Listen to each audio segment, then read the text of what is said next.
Aloha, everyone, and thank you for tuning in to the Moana Nui Podcast for our 8:30 p.m. special episode tonight on this Monday evening.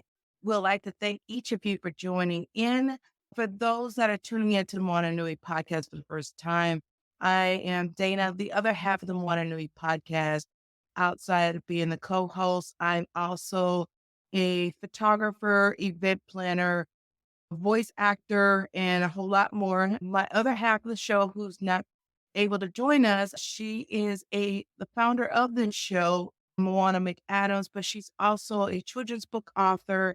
And of course, this show is an advocate for the indigenous culture, but also the BIPOC community to give them a safe place, to give them a voice in especially within the social media platforms that are out there. We also want to bring to everybody's attention, you'll see in the lower right-hand corner of your screen a QR code. This is to help the people in Maui that was affected by the fires. The money that you are donating through this QR code is a local organization that has boots on the ground in Maui, helping out the locals as we speak. So we would like to connect anybody who's watching this show to organizations that are local, that are boots on the ground, that have been helping since day one for the people of Maui. So definitely make sure you scan the QR code if you're interested in helping, or share it with a friend or loved one so they can definitely help out, because this is not just a short-term goal, but the people of Maui is going to need donations for years to come to get themselves back on the ground and have them back into their homes like they should be. So now I'm going to go ahead and introduce our lovely co-host. She is another part of the Moana Nui podcast. She is going to be moderating our panel for tonight. She is known in the cosplay world with her multi-talent of directing photo shoots. She does cosplay, but in her full-time job, she is advocating and helping those during emergency response situations, especially with infectious diseases. So let me welcome our lovely co-host, our Ohana, um, Latoya Simmons. Welcome, Latoya. Oh, thank you for the welcome. Well, I am going to go ahead and hand it over to you so you can introduce our lovely panelists for our panel for tonight. So, Latoya, I'm going to hand it over to you.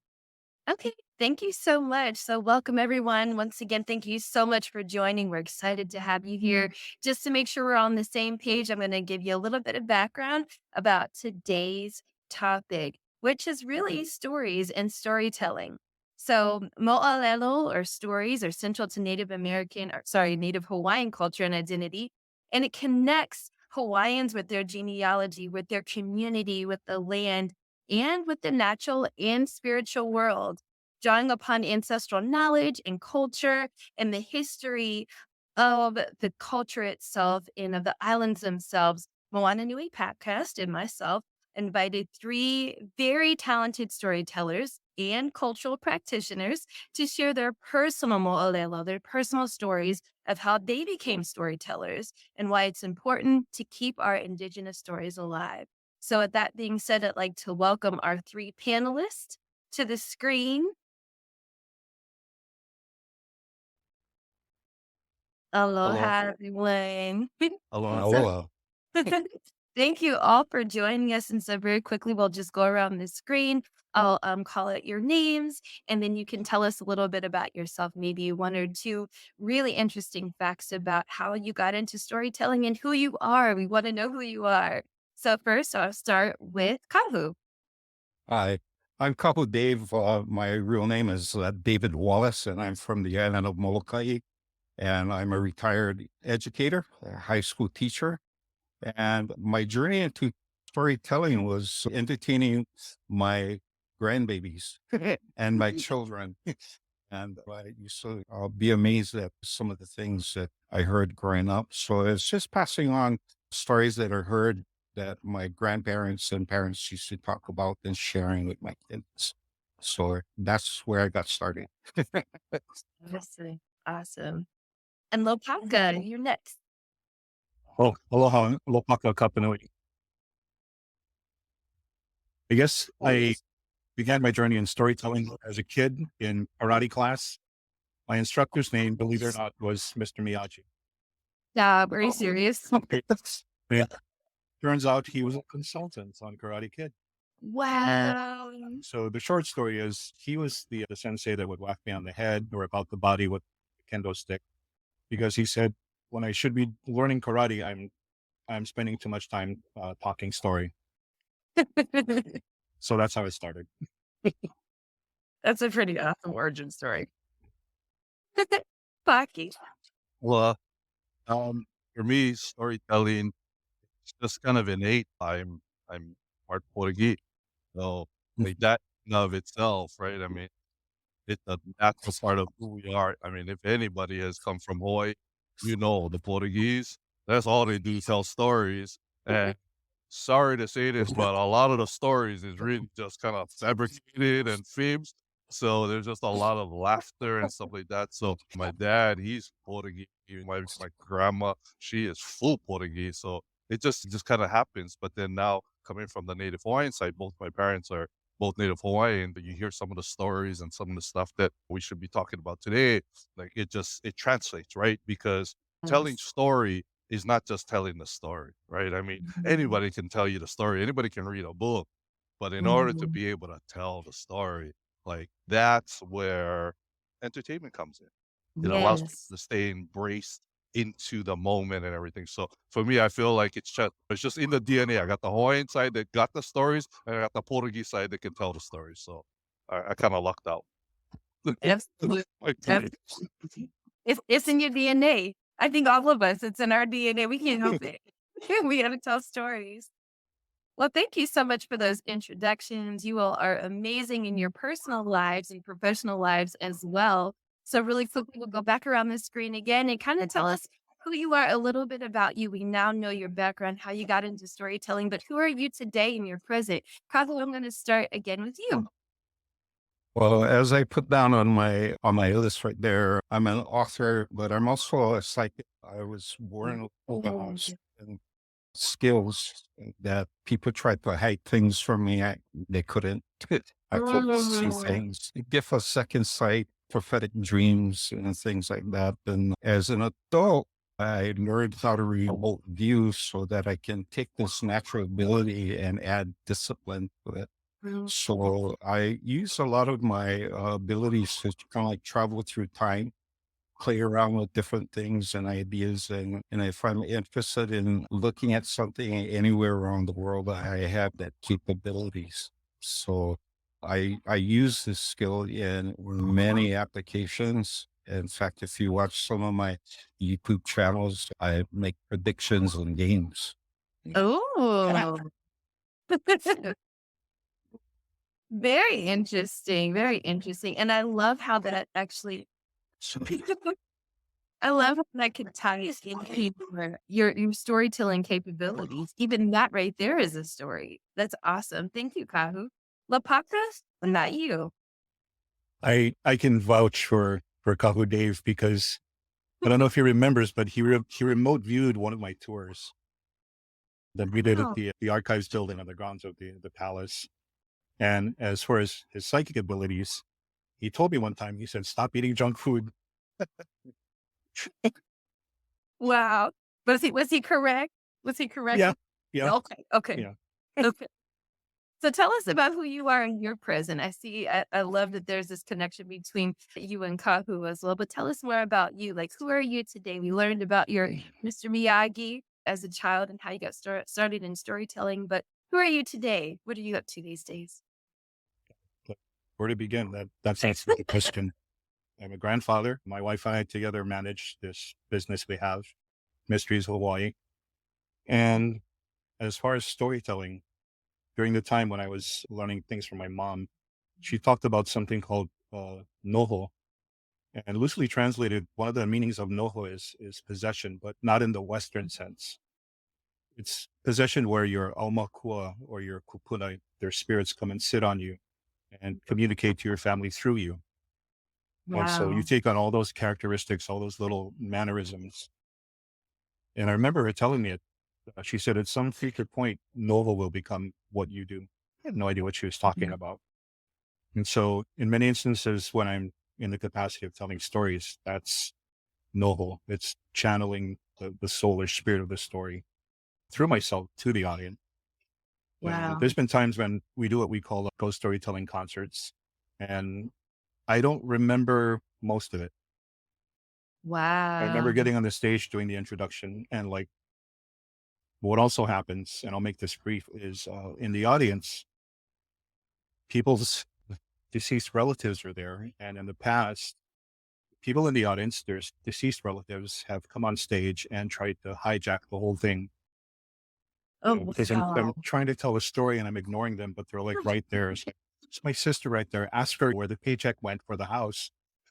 Oh, Yeah, Wow. That's an stuff like incredible that. experience. Yeah.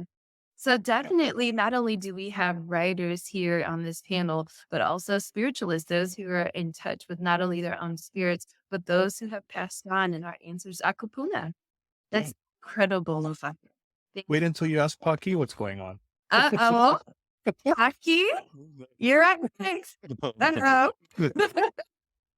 Tell us what you're up to these days. What are you up to now? I'm still a baby compared to the experience that these gentlemen have. So I'm a business guy. Like that's that's who I am. I sit in the renewable energy and sustainability world, and I help Oh, build companies. Right. So that's really what I do. I moved into and just for full transparency, my name is AJ Perkins. My real name is Albert John Moana Perkins the fourth.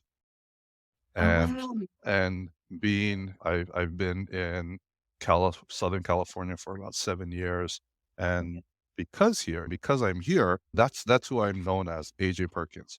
And I've just been doing work. I've just been focused, head down. I'm the father of 3 children. My wife and I, we have a blended family of 5 children, ages 14 through 27.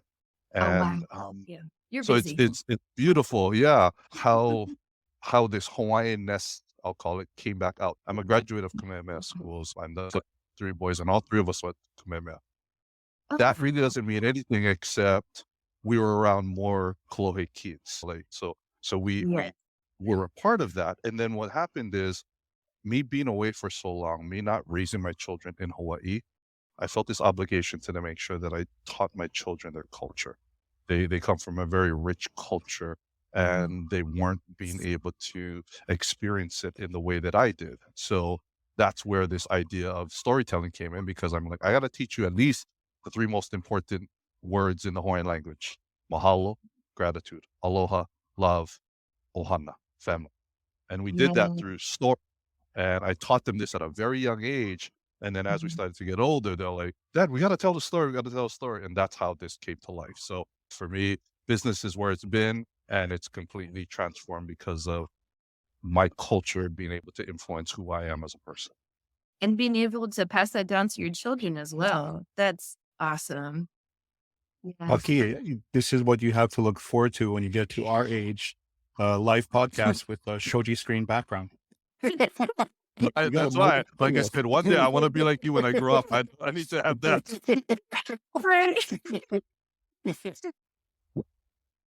Well, moving on to the next question. This one is for Lopaka, but Paki and Kahua, please feel free to answer as well. It's just we're family here, so it's a conversation really to teach others in the audience about Hawaiian culture from the perspective of writing and storytelling as well. But Lopaka, so what role do you see Native Hawaiian literature playing in preserving and promoting the Hawaiian language, the oral traditions, and the stories like the ones that you tell? Enlightenment and Mm, awareness. mm, There's so much the world doesn't know about who we are in Hawaii, aside from what they're being fed through social media and certain types of films. So a lot of it is enlightenment. And for a lot of people who are from the continent, who are not from here, who are spiritually receptive, they come to Hawaii, and for them, it's like a life-changing experience. People have come in and have told me, I've never been treated so nicely. And I've never been in a place where, being LGBTQ or what have you, it's like, it's no big deal. Like nobody's giving me a hassle about it. Right. Yeah. And there was a couple like that the other night on our downtown tour. And I jokingly said, I said, we here in Hawaii, when we're looking at stuff like Black Lives Matter, LGBTQ, interracial marriage, we're like, what? Like, nobody cares here. As long as you come with the right attitude, you're cool, it's fine, you're accepted. And I warned these people, I said, don't stay here too long and integrate yourselves into our culture, because you're going to end up being taken home by one of us and we're going to feed you. Next thing you're going to be part of our family. You'll be invited to the weddings. Right. And so I think the core of what aloha is, for those who are receptive to it, is what people need to know about, to read about. So books, if I pan the camera this way, my wife will kill me, but you'll see that we have stacks and stacks of books. Wow. And the reason why books are important to my wife and I is because it's visceral. Mhm. So if Kahu Dave, I buy one of his books, the first thing I do when I open it is I go, I'm trying to get his mana, his essence, and then I want to feel it as I'm reading it. So I not only can read Kahu's stories, but I can immerse myself in those Moʻolelo. So I understand where he's coming from. And like Paki's book too. So it's very important, very educational. Yes. And it's probably going a bit too far. And I'll finish with saying, in the early 90s, I met some spiritual leaders, and they said a lot of things. One thing that grabbed me that they said is, we believe that when world peace happens, the core of it, they said, will start in Hawaii and then radiate outward. Oh, wow. And they weren't from here, but they said there's something about Hawaii that cannot be found anywhere else in the world. So if world peace begins, it begins here. Mhm. I have to agree with that. I've only been able to visit Hawaii one time, just the main island of Hawaii, but I have to say the experience was profound for me on a very spiritual level. Just the energy, the vibe, the air there was something different, right? Than where I normally live at in the DMV area or in Atlanta. So it was so much peace and so much genuine love, not love that you have to fight for or scrape for, but genuine love that just permeated the area.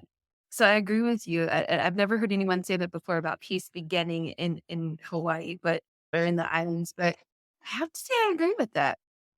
Even George Clooney, when he was here filming this movie, Descendants, I think it was on Entertainment Tonight. They asked him, how's the filming? How do you like it? And he said, it's sort of disconcerting because I'm used to all this paparazzi. And he said, we had a break. I jumped in a rent-a-car, went to a McDonald's. And he said he knew that everybody in the McDonald's knew it was him, but nobody bothered him. Oh, They wow. gave him he's like, he said, I couldn't get used to that. It's a different level of respect too, because most people are just so like me. I want a picture. I want an autograph. I want to get some social media content, but they don't care like that this person is actually a real person, to respect their space and let them eat, right? Let them live just for a minute. Yeah. That's And Kahu will agree with me when I say this, but what's missing from this podcast is barbecue and I know. That's so true. Fine, he came prepared.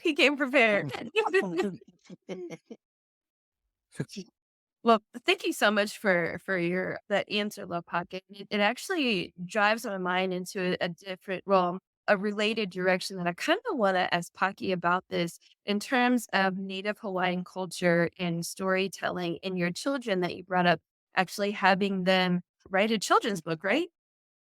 Correct. Right. Before I move there, can I Oh, sure. tag on to what Lopaka was saying? Absolutely.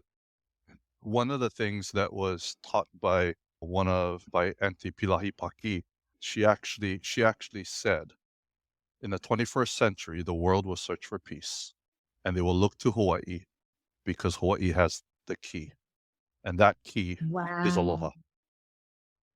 That is a quote that is echoed around the world, and that is a quote that will always go. I mean, In Hawaii, we actually, believe it or not, we actually have an aloha spirit law.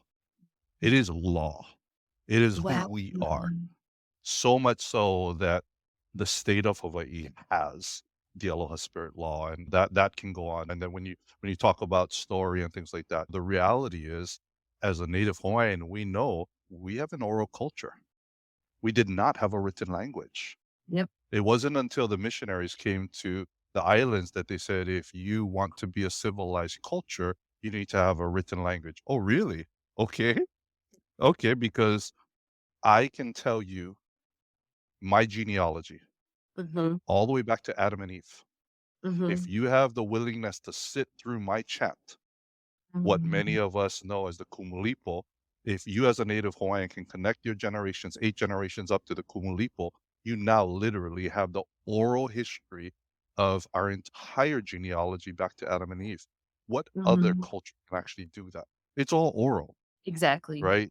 So this art of storytelling is innate in who we are in our DNA, right? So, and I appreciate the question as far as how does this translate to our keiki, because so I moved to the mainland and I came up and to live in California, and my children were being raised outside of Hawaii, and I felt bad. Their mom is Native Hawaiian, and both of our families have a rich tradition in Hawaii. Our ancestors go all the way back on both sides, and my children don't know, right? They're being raised outside of Hawaii. So I made sure that it was my responsibility to teach them. And I said, okay, I got to teach them the 3 greatest Hawaiian words: aloha, love; mahalo, gratitude; ohana, family. And the best way to teach children is through story. So we started talking about what aloha means and this and that. But it was one thing to tell our kids aloha means this and mahalo means this, all these things. But it really started to hit home when it comes into this story. So this is a story that I told my children a long time ago. And then as they started to get older, they're like, Dad, how come we don't have the book? We should write the book. Dad, you should write the book. And I'm like, why don't you do it? Why don't you do it? So my children were 12, 14, and 16. I said, why don't you guys go ahead and so we wrote the book. And at the time, my children were artists and they're creatives as well. So I wanted them to draw it, but they're too busy with school and everything. So we had a friend of ours do the illustrations. But then I said, here's some money. We started a company just for them, a book publishing company, just for the kids. Not daddy's business. Incredible. But I'm going to use this as a way to teach you guys. So here's your budget. Here's what you got. Now you need to take this money, figure out how to publish this book, how to market this book, how to distribute this book. This is it. So your 3 names are going to be on this corporation. And you guys, they have an LLC, and they had to figure out how to do all of this. Got it up on Amazon, got it marketed. We're fortunate. We've got a foreword by somebody that's huge in the literary world as far as being part of The Secret. Tell us more about that. Tell us who that is.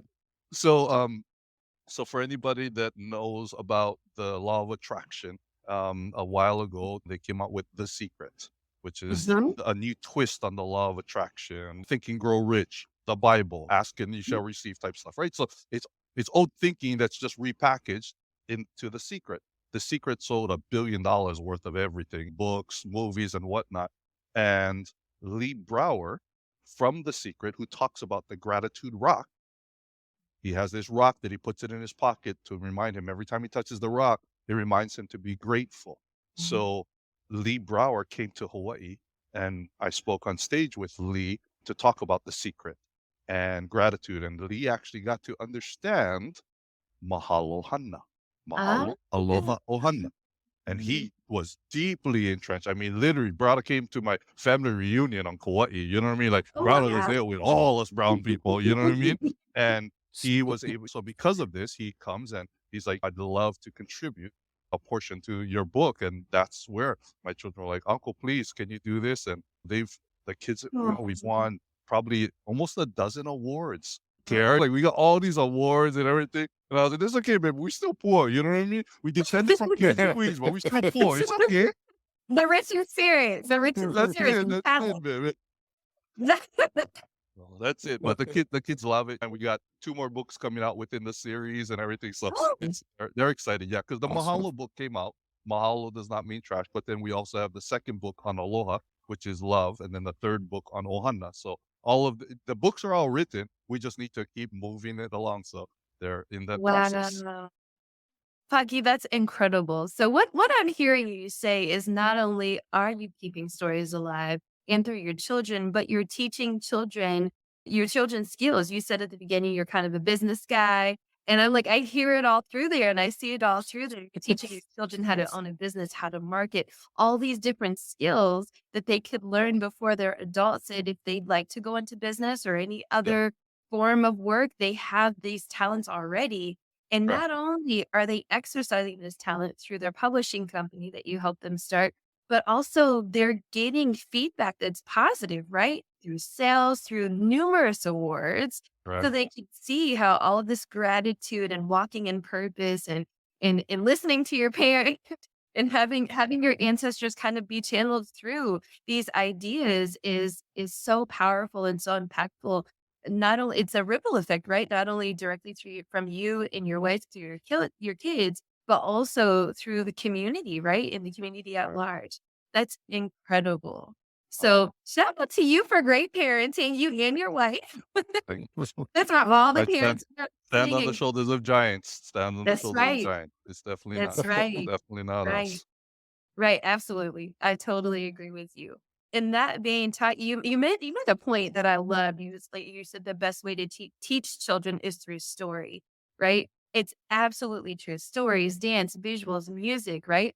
So Kahu Dave, I want to I talk to you a little bit more. I remember there's a connection there. I remember at the very beginning, you mentioned that a lot of the stories that you tell now or that you told were from when you were little, right? So can you yes. tell us about some of the stories that you maybe were some of your favorites growing up or some of the ones that you find are crowd favorites that actually are sort of weaving in that traditional Hawaiian cultural element into sort of this contemporary time that we're living in? Can you tell us a little bit about it? Sure.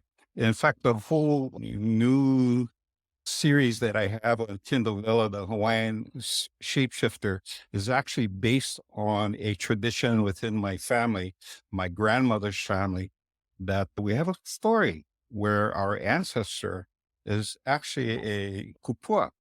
Mm. And a kupua is a kind of like a shapeshifter that came from Tahiti. And he left Tahiti and carrying his sisters on his back, and he swam as an eel. Okay, so when he jumped inside the water, he turned into an eel, and he swam all the way here to Hawaii. And when he came to Hawaii, the people that he met were at peace. This was before he had the war. In fact, according to the Moʻolelo passed on, is that the people didn't even have weapons. And Uh, so they didn't know what war was, but there was a lot of food. And so this was a really rich place. So because this ancestor saved the family line, in fact, him and his two sisters were the only two that survived this puhi. And we know his name, but it's sacred to our family. This puhi became our family aumakua. wow. And so this is the background for and the reason for me writing the story about shapeshifters, because that's only one side of the family, the pugi. On the other side, and so far we have the tiger shark, which is an almacoa, a specific tiger shark. And so that's what I'm writing this story about. In fact, I'm weaving some of the mo'olelo that was passed on to me into the story, the background and the history and some of the things that they do. So that's how I am kind of like uniting. And the setting for the story occurs in modern times. So, like if the kupua traditions and Aumakua traditions and shapeshifting actually made it to modern times. So Oh, wow. that's what I'm writing about. That's incredible. Okay, Kahu Dave, listen, I'm a visual person. Maybe some of our viewers are also visual as well. But as you're telling this story, I'm getting visuals in my mind, and I could see a movie, I could see a mini series. That could be incredible. Yeah, so far it's been pretty good, but we're on, I think, our 12th episode. Oh, wow. Okay. So not all of them are published yet. I have to have it edited before I release it. Sure.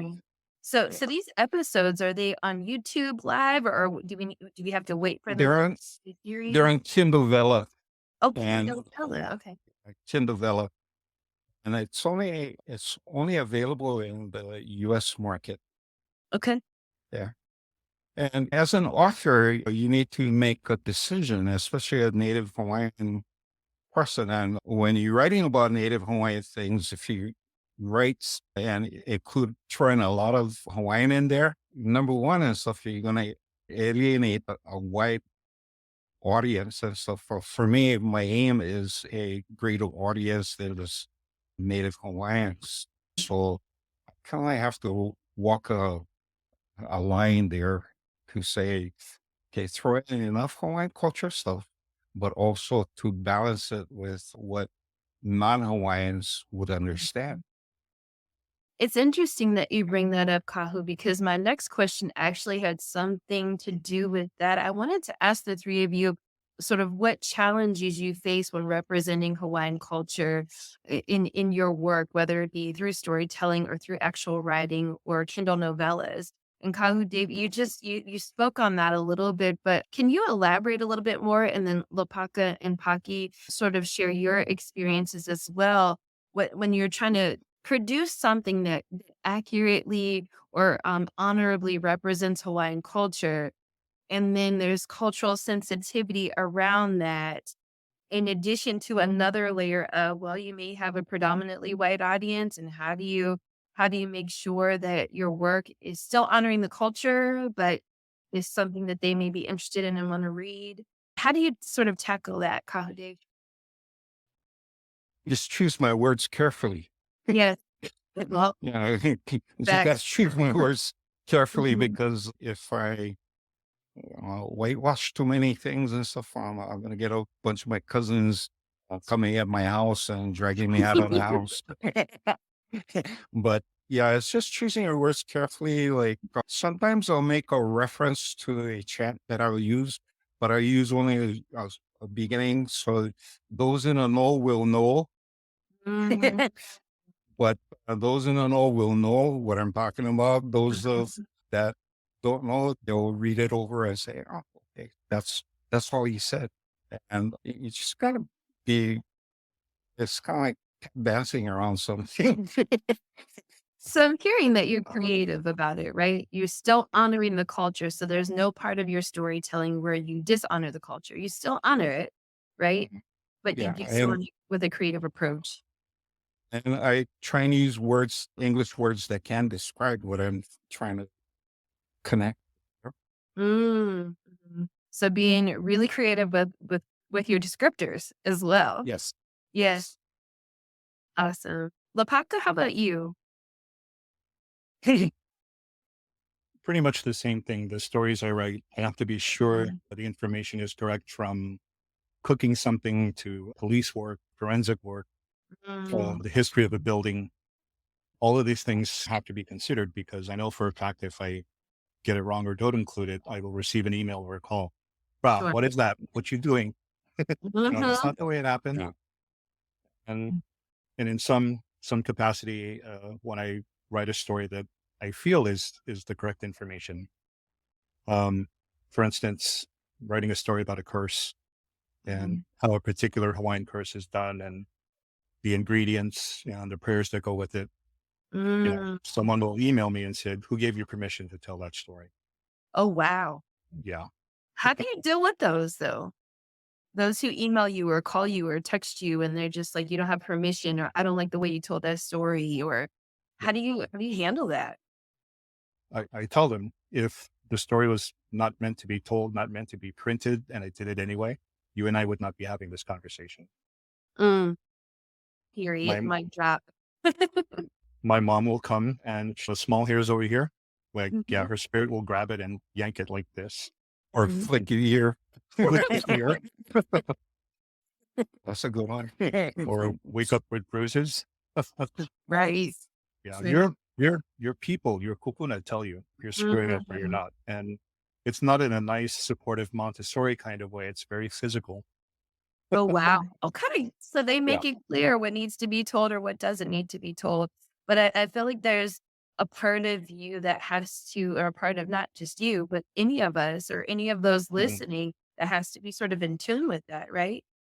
Well, And I'll give you an example, a short example. There's a story where on Mhm. Kauai, there's this tour guide driver who Mhm. doesn't have the PUC, the insurance, and it's on the island of Kauai. Mhm. And he charges people like $100 each to take you to places on Kauai that are otherwise inaccessible. And when the locals find out, they beat him up. But there's one local guy who befriends him and says, "Look, this is why you're getting beat up. You got to stop doing this." And he goes, "This is the only way I can make money. And I got child support payments." And so in the story, the Hawaiian guy tells us, this Hawaiian guy, it's like, "What town are you from?" And the guy says, the town he's from in California. And the Hawaiian guy goes, "Isn't that where they shot that movie, American Graffiti?" Yeah. He goes, "Why don't you go do a tour over there? We're just getting beat up over here." Short story is, it seems like the guy who's paid attention is going to respect the culture. And the Hawaiian guy gets this call from his friends who are like, "Dude, you got to get over here now." So it's this place on Kauai that's shut off. It's closed off. It's called Kipu Falls. Mhm. And so Hawaiian guy gets there to the falls and there's all the people on the tour. They're yelling and screaming. They're standing at the edge looking down into the falls and the pond. And there's a little haole boy about 6 years old, and holding him is a mo'olahine. So she's the mo'olahine of the falls, and the tourists are yelling and screaming. They're throwing stuff at her, and she's just out of reach, like nothing can hit her, but she's looking straight at this little boy's mom and looks her in the eye, and with the long nail goes like this and cuts this thing across the little boy's chest. And it's very descriptive of what the boy's wearing, and his face is red and voice is almost hoarse from screaming. And as they're all vilifying her, throwing stuff at her, swearing at her, the mo'olahine just holding on to the little holly boy slowly sinks into the pond. And I got calls, "You can't do that. You can't kill a little boy." It's like, I didn't do it. Yeah. Exactly. But Exactly. for me, that's an example of things you have to respect. And you Mhm. can't do things like that for money because this is the result. Right. This it's it's a bit extreme, but Right. for me, that's my stance. That's my way of saying the reason why places are closed off, why there's Mhm. signs that couple don't enter. For some reason, certain people from the continent and around the world feel, well, I'm from the States and this is Hawaii. It's a third world country, so that doesn't apply to me. I'm going to go into the temple of human sacrifice. Mhm. Going to jump into Queen's Bath and maybe not drown. Kind of like a colonizer's mentality. When even if there's a sign that says no, I still want to explore it. Yeah. Well, the Hawaiian guy, the tour driver, the Hawaiian guy's like screaming, "What the hell are you doing?" He's like, "You," and people on his tour bus they're now beating him up. And he says, "I wasn't going to do it. I wasn't. I really wasn't. But these people approach me and they're from Texas and they're rich and Mhm. they paid me in cash, $300 each. There's no way I could turn it down." And that's what happened. Mhm. All for money, right? Yeah. Yeah. And that's based on actual things that do happen.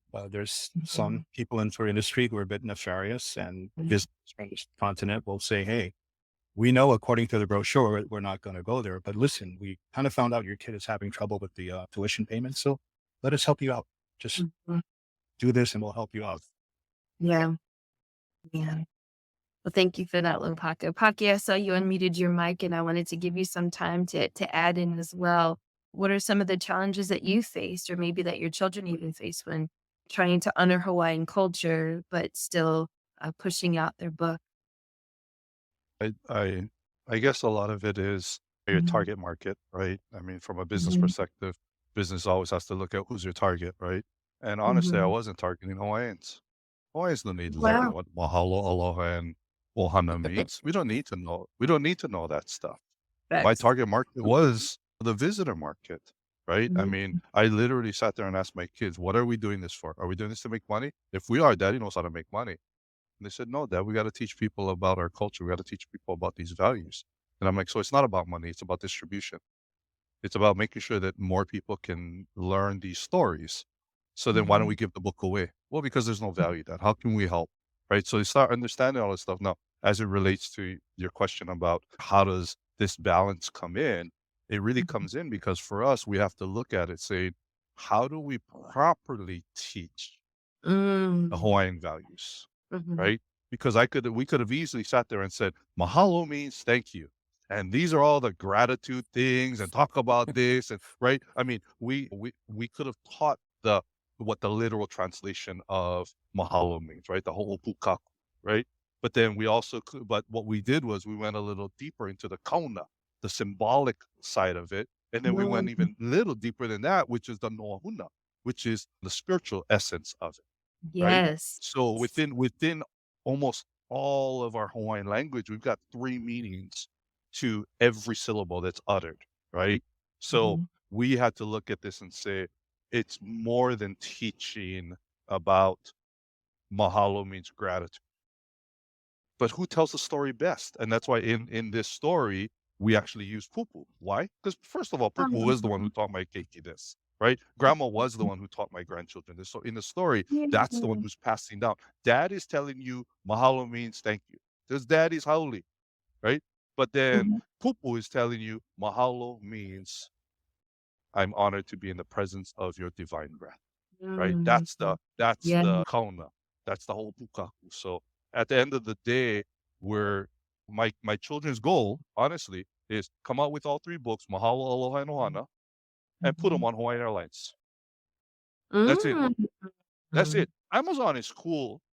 Yeah, we making money. We selling on Amazon. But Yeah. for them, they're sitting there saying, this book needs to be on every flight that comes in and out of Hawaii. Because Mhm. every grandma that comes to visit Hawaii, when they leave, they should go to the ABC store and buy 50 books for all the grandchildren and cousins and everything. Because that's right. So Hawaiian Airlines should.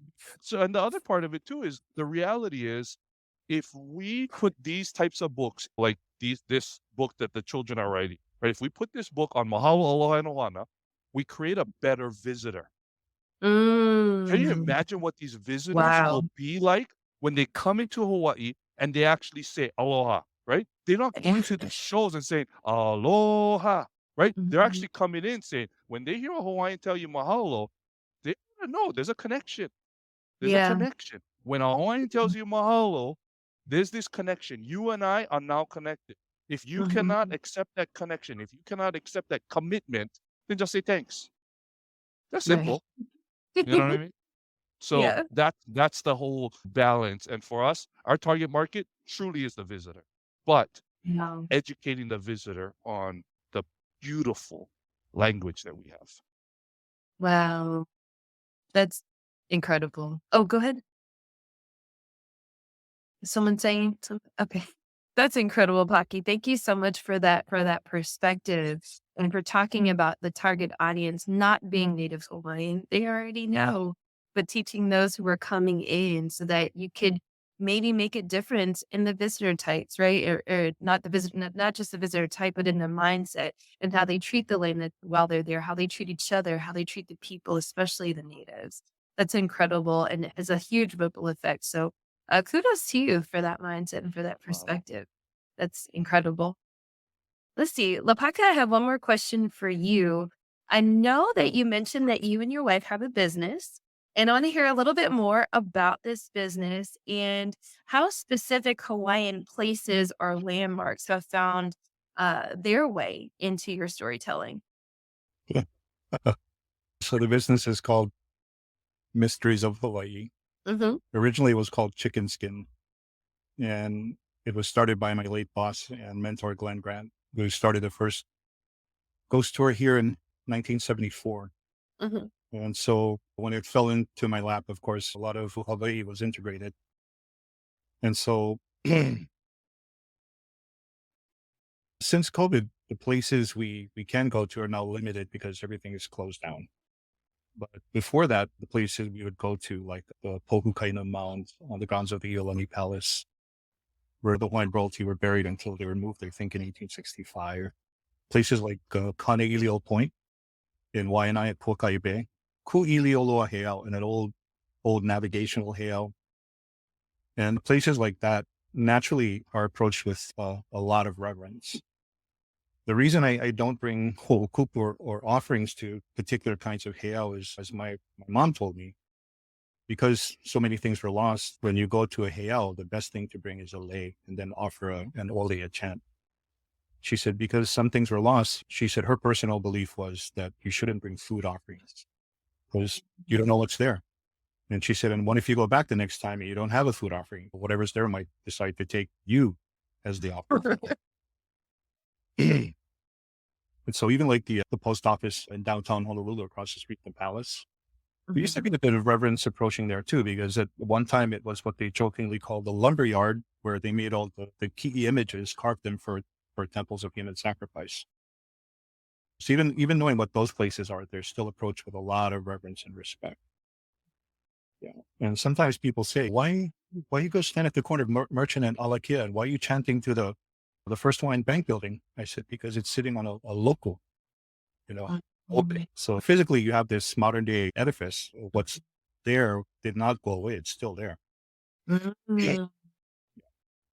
But I guess long story short, for me, big thing is announcing your intentions, who you are. Some instances you have to go back a couple generations to your genealogy. And then also saying when this part of it is over, what you're going to do when you leave. Oh, wow. Yeah. So approaching the place with a plan. Yes. Yes. That's why a lot of developers get in trouble, because they build anyway, and then guys on the job die, get into accidents. Right. So I've heard instances where Kupuna comes and tells the developer, the reason why that rock keeps coming back is because you didn't ask its permission. It's just a rock. You're like, to you, it's a rock. But if you don't ask permission from that oahu, more of these guys will get hurt. People will die. Wow. So in a lot of instances, the developer from the continent has to go over there and say, well, I'm so-and-so Texas. We immigrated from so-and-so. Then the project goes through. Wow. And you've experienced these types of things happening or seen or heard? I mean, I've been there when it's happened. I have connections for big boss people in construction who send me photographs and videos. And I'm like, don't send those to me. Yeah, but it's simple. And I guess that's the other thing. People from the continent, we want them to know is, it may seem like nothing to you, but in Hawaii, asking permission is very, very important. Wow. Thank you so much for sharing that. And also thank you so much for being a conduit, sort of that between not only the spiritual realm and our ancestors, but also those who are in the present, AKA in the example that you gave, the construction workers who don't understand intention, who don't understand asking permission and gratitude, right?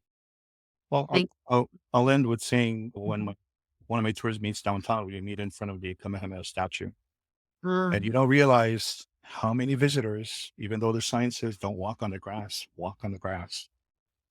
I'm right there and I'm like, oh, no, come here. But I didn't see the sign. It's like, yes, you did. I saw you read the sign. You looked at the sign. Yeah. And that's otherwise I'm a really mellow guy. I think I'm cool, but for that one thing, I'm a hard ass. You gotta be. Anybody walk on the grass through the Kamehameha statue. Or else your ancestors, your mom will come and flick your ear. You can do it. Right? I'll get some sort of strange rash. Right. And you'd be like, oh man, I know this is from.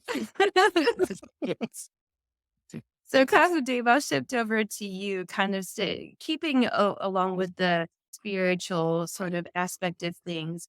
Are there any authors or storytellers or even ancestors from the past who have particularly influenced your work? And if so, who were they and how did they influence your work? Actually, the person that influenced my work is actually my grandma. On my dad's side, And not only my grandma, but the entire family, my aunties and my dad, when we used to have parties at our house, they used to meet inside the parlor.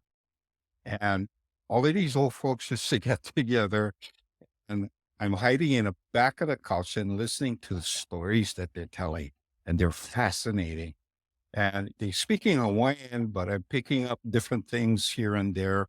But then if I don't understand something when the party's over, I go ahead and ask my dad to say, well, what are you folks talking about? This big pui or incident that happened with the family?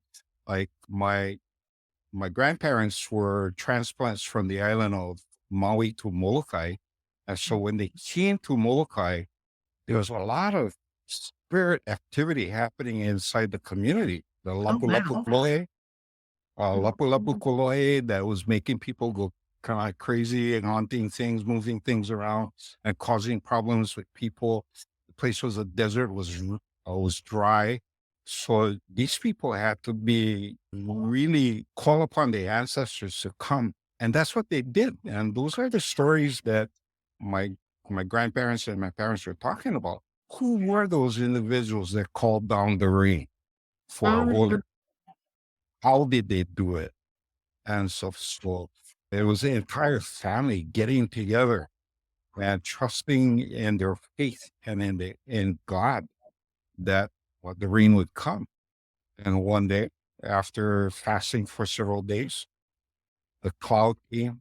It started off as a small little cloud and started growing until it filled up the sky, filled up the horizon. From a white cloud, it turned gray, and then the rain came. Wow. And so that's the kind of stories that they were telling about. And for me, sitting and listening to that, it says, "Oh, my family, they're spooky." But they have the faith and those in the ancestors that what they want or what they need will be provided. Yeah. So, and that's basically where I got the love for listening to people telling stories, oral traditions. Awesome. Well, thank you for sharing that story in particular. And I know you said that you were like, oh, my family's a little spooky. But I also hear from this story that your family is spiritually and divinely impacted and carrying that on, which is so powerful. And it's a part of our human experience, I think, that isn't touched on enough in the current society that we live in as a whole, right? The Hawaiian tradition and culture and spirituality is continuing to keep that alive. So I have one last question for the three of you all. This hour has gone actually really, really fast.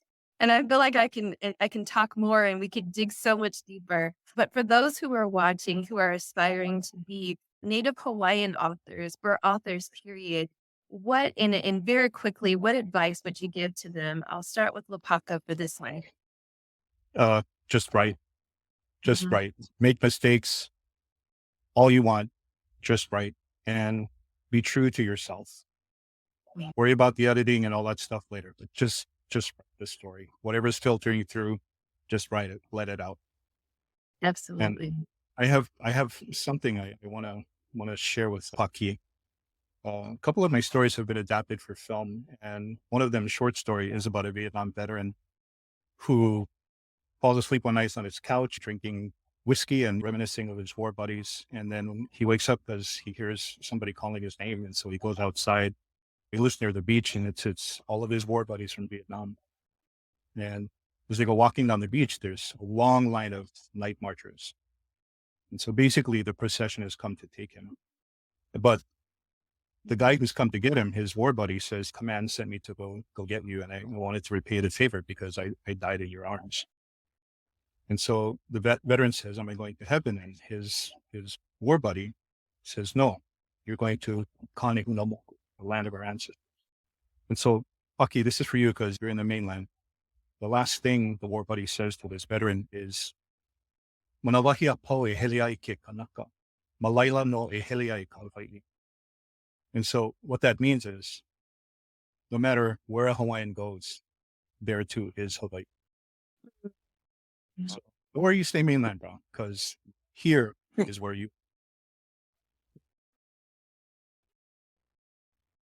Paki, we'll shift the mic over to you with that beautiful message that Lopaka just shared with you. What advice would you give to up and coming Native Hawaiian writers or writers, period? There's nothing more that can be said to what Lopaka said. Just write. Just write. Don't be scared. Just write. If whatever you write comes out beautiful, you released it too late. Just write. And Lopaka, mahalo. My dad is a Vietnam vet, and he is in his final days, and he's got dementia, and he's here with us, and your story touches parts of my na'au that are just beautiful. So mahalo. Paki, give me your email address, so I'll send you the link to the film. Beautiful. That's incredible. I love the connections being made here. And Kahu Day, we're going to end with you. What advice would you give to upcoming Native Hawaiian writers and other writers? A lot of people don't attempt to write because they're afraid of offending other people, especially some of these cultural practitioners who are the police, right?